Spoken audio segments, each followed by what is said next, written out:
Ya, justru kalau kami melihat sebaliknya ya, teman-teman penyidik sudah melakukan penyidikan secara komprehensif, hati-hati, profesional, mendengar kedua belah pihak secara berimbang, bahkan kemarin pun juga masih dibuka gelar perkara khusus Mhm. untuk mendengar lagi beberapa keluhan dan semua ternyata sudah dikaji dan dijawab dalam konferensi pers.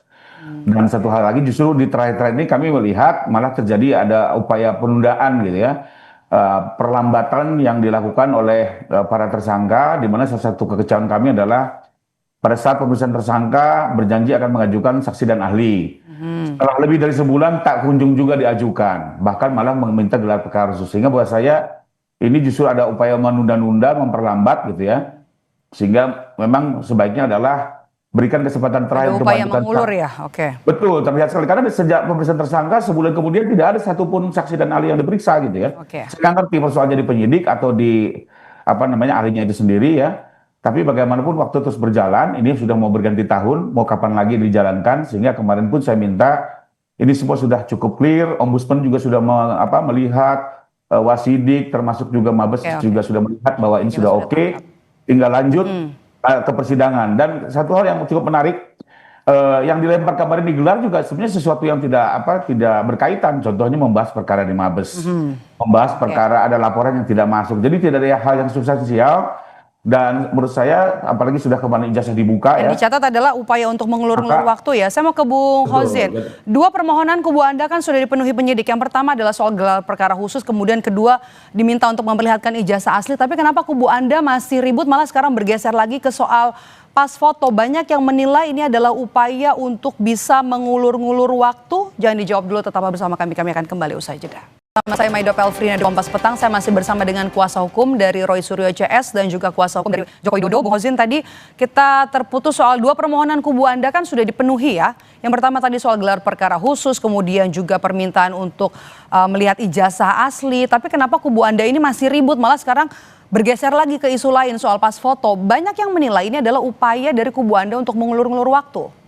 Saya kira itu tuduhan yang keliru. Justru kalau kita bicara mengulur-ngulur waktu, tuduhan itu layak untuk dialamatkan kepada penyidik Polda Metro Jaya. Soal ahli saksi misalnya, kami sudah mengajukan itu di tanggal 20 November 2025 yang lalu bersamaan dengan permohonan gelar perkara khusus. Bahwa pada akhirnya yang ditetapkan didahulukan adalah gelar perkara khusus, bukan pemeriksaan ahli dan saksi dari kami. Itu perkara lain dan itu bukan kewenangan kami. Yang kedua, kami juga sudah ajukan saksi dan ahli itu lebih banyak dari apa yang dirilis kemarin. Kemarin direktur hanya merilis 3 ahli yang hadir dalam proses gelar perkara khusus. Padahal surat kami sudah masuk dan sudah diterima oleh Direktur Tindak Pidana Umum. Yakni apa? Ada 4 ahli. Ada ahli pidana 2, ada ahli bahasa linguistik forensik, ada ahli ITE yang semuanya sudah diterima. Dan karena itu saya sebut ini tidak komprehensif. Karena apa? Konferensi pers itu seolah-olah dikebut-kebut ya, karena kami sebelumnya paginya itu sudah menggelar konferensi pers. Ini Polda Metro Jaya seolah-olah segera merespon konferensi yang kami lakukan pada pagi harinya, di hari dan waktu yang sama.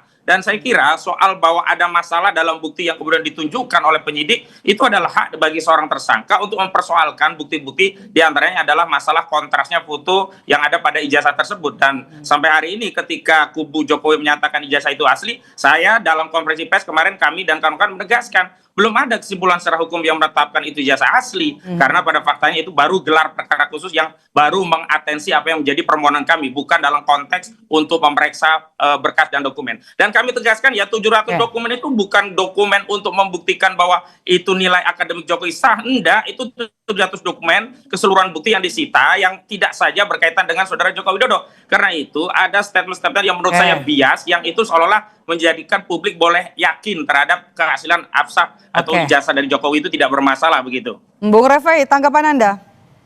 ya kembali lagi ini sampai kapanpun juga kita akan berbeda pandangan ya. Sehingga jalan satu-satunya adalah pengadilan, di situ akan dibuka kesempatan masing-masing pihak menyampaikan bukti dan argumentasinya, termasuk misalnya ada permohonan-permohonan lain bisa diajukan kepada hakim.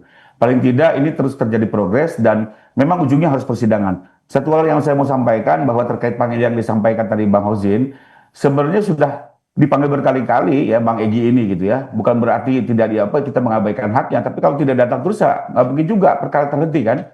sepanjang sudah dipanggil Tapi secara tertutup, problemnya maka putusan MK itu kan bukan hanya dipanggil, tapi harus bisa diperiksa. lanjut gitu loh. Bukan hanya dipanggil loh, syarat di putusan MK itu Enggak juga, diperiksa, kalau menurut saya bukan kalau orang dipanggil. tidak datang kabur mau gimana gitu kan, tetap Polisi perkara kan harus punya berjalan. kewenangan untuk mengambil tindakan dalam kerangka untuk mengambil keterangan Makanya kalau itu. keberatan silakan pra peradilan, kan sudah dibuka oleh Nah, itu direktur. kan sudah hak kami dan kami satu sudah hal mengatakan satu bahwa hal lagi pra-peradilan izin juga mau bisa saya ditempuh. tambahkan di sini Cuma bahwa dalam konteks gelar perkara khusus itu kita mau selama melihat ini juga bagaimana yang sih kita lihat upaya selama dari Polda tempus Metro delikti Jaya ini, untuk berbenah. para Setelah apa ada namanya komisi tersangka kepolisian ini yang sudah melakukan mengklaim jadi evaluasi peneliti, terhadap kinerja ya. kepolisian, Padahal begitu. selama ini juga mereka di tanggal Januari sampai dengan bulan April mereka tidak pernah mengklaim sebagai peneliti. Baru setelah kami lapor mereka ujuk-ujuk merubah membangun alibi seolah-olah peneliti. Ini juga kita jangan sampai terkaburkan ya. Apalagi ternyata metodologinya juga tidak dapat dipertanggungjawabkan. Nanti ahli-ahli ABI akan menerangkan mereka bukan sebagai digital forensik ya.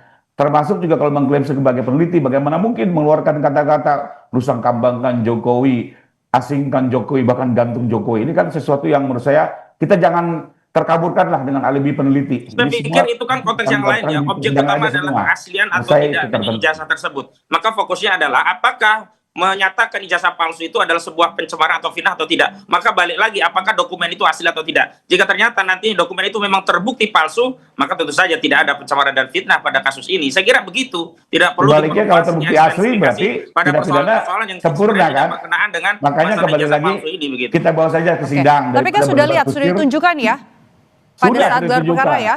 Ya, Yang menarik jam 11 pada malam saat ya. keluar Bahwa opini juga benar berbeda, ijazah Mbak. itu Menarik ada lagi itu dan kan. telah disita, bukan berada di Jokowi dan ditujukan kepada Projo yang katanya sudah melihat ijazah aslinya. Itu yang bohong. Jadi tapi jam 11 malam waktu setelah gelar perkara khusus sudah lihat ya kubu Roy Suryo CS ya. Bukan hanya Kami jam melihat 11, dua Mbak. kali, ada dua Siang sesi. jam Yang 2 juga pertama ada. justru di sesi pertama kita sudah Betul. lihat, di sesi kedua juga diperlihatkan ulang begitu. Ada dua sesi. Ijazah asli Pak Jokowi. Ijazah saja ya, jangan disebut asli karena belum dibuktikan asli.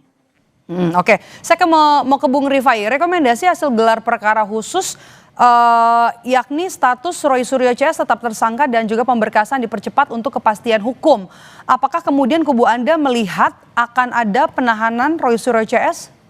Nah, kalau untuk penahanan itu bukan kepentingan kami, karena menurut undang-undang penahanan itu adalah hak penyidik untuk kepentingan penyidik. Kami kembalikan kepada kebutuhan mereka. Tapi terpenting buat kami ini harus segera disudahi karena kalau terus-terusan bicara dinamika ini terus terjadi di media sosial atau di media ini ya, maka menurut saya ini bisa terus memecah belah masyarakat, terus terprovokasi.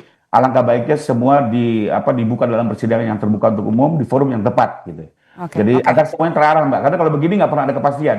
Seperti yang saya bilang ditunjukkan pun tidak ada manfaatnya. Bung Hozin, artinya klien Anda sudah siap ya kalau nanti misalnya harus ditahan? Itu hal yang lain. Justru ketika ada penahanan itu membuktikan memang targetnya adalah kriminalisasi untuk membungkam anak bangsa yang melakukan penelitian dalam konteks untuk membuktikan apa yang menjadi hasil kesimpulan penelitiannya. Justru tidak boleh ada penahanan agar apa? Klien kami ini bisa membuktikan secara merdeka dalam proses persidangan sehingga tidak ada upaya-upaya untuk melakukan tindakan yang membuat klien kami tidak maksimal dalam membuktikan apa yang menjadi hasil penelitiannya. Saya kira narasi-narasi untuk melakukan penahanan itu justru mengkonfirmasi ada intervensi yang dilakukan dengan tangan-tangan yang tidak terlihat untuk melakukan pembungkaman terhadap kemerdekaan menyampaikan pendapat berdasarkan kajian penelitian dilakukan oleh klien kami, begitu. Oke, kita nantikan bagaimana jalannya kelanjutan kasus ini yang bergulir di Polda Metro Jaya. Terima kasih sudah bergabung bersama kami Bung Hozinuddin dan juga Bung Rifai. Sehat selalu. Bang Hozin. Usai jeda saudara, Kompas Petang akan kembali dengan sejumlah informasi lainnya. Tetaplah bersama kami.